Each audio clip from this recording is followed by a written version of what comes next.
Tébi est à quelques 7 km de Bignona et à 23 km de Ziguinchor. Le but de la formation, c'est pouvoir faire ses propres activités, aussi bien en agriculture, en élevage ou en transformation, et à partir de là maintenant développer son activité. Donc c'est ce qu'on fait comprendre aux jeunes, hein, qu'on peut aller par soi-même.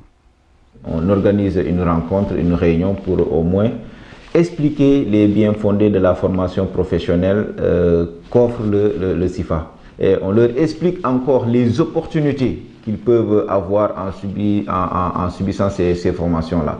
Donc les arguments d'abord, c'est montrer notre volonté quand même à les aider et à les accompagner pour qu'on puisse combattre farouchement d'ailleurs le chômage dans nos milieux. On est vraiment dans les métiers d'avenir, hein. L'agriculture, l'élevage et la transformation, c'est vraiment les métiers d'avenir. Et le constat qu'on fait aussi, tous les pays qui sont développés, c'est à base de ces trois domaines-là. C'est l'agriculture, l'élevage et la transformation. Et nous, en tant que jeunes, même moi en tant que formateur, je suis jeune comme les apprenants.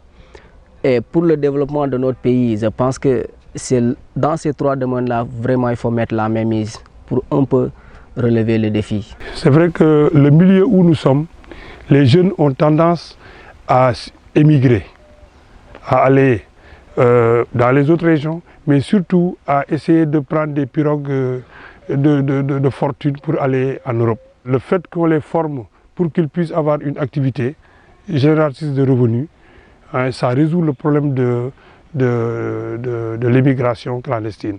Aujourd'hui, les gens parlent en abondance de l'immigration irrégulière, mais nous, nos localités ont été toujours victimes de l'exode rural d'abord. Cet exode rural est la cause première de l'immigration clandestine. Aujourd'hui, vous voyez, un nombre d'élèves formés qui a au moins de l'espace pour s'exercer n'a plus besoin de quitter Marsassoum pour aller à Dakar ou aller chercher quelque chose au-delà de Dakar et avec beaucoup de risques. Donc cette problématique a été un peu réglée. L'agriculture est un pilier du développement. Comme on le dit, le développement est endogène.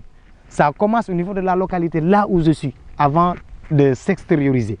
Donc je pense que quand on commence avec ce que nous avons, on pourra un jour se développer.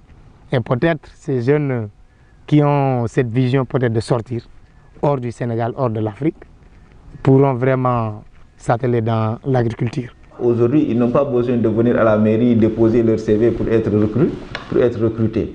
Ils peuvent s'auto-employer et là aussi nous avons vraiment, c'est une épine que le CIFA a enlevé des pieds des autorités communales.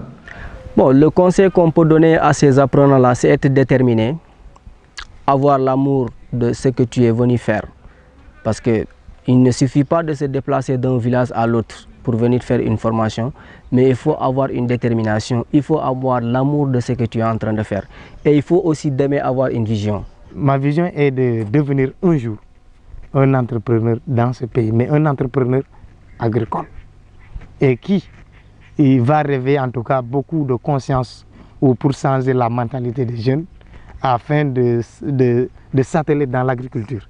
Pourquoi? Parce qu'aujourd'hui, si nous voyons que beaucoup de jeunes sont désespérés et prennent vraiment les déserts, les océans pour traverser, aller l'au-delà, donc aller en Europe, partout ailleurs, je pense que peut-être ces jeunes n'ont pas une vision peut-être dans l'agriculture ou bien n'ont pas compris la quintessence de l'agriculture. Parce que, comme je l'ai dit, l'agriculture n'est pas saisonnière, non. Mais on doit le pratiquer tout le temps, ça doit être une fonction. Comme en Europe, c'est une fonction parce qu'il y a les paysans qui vivent de ça uniquement et qui n'ont pas besoin, qui sont indépendants. Ils n'ont pas besoin d'aide de qui que ce soit. Et moi, je pense que ça serait possible ici et par l'agriculture que ce soit indépendant.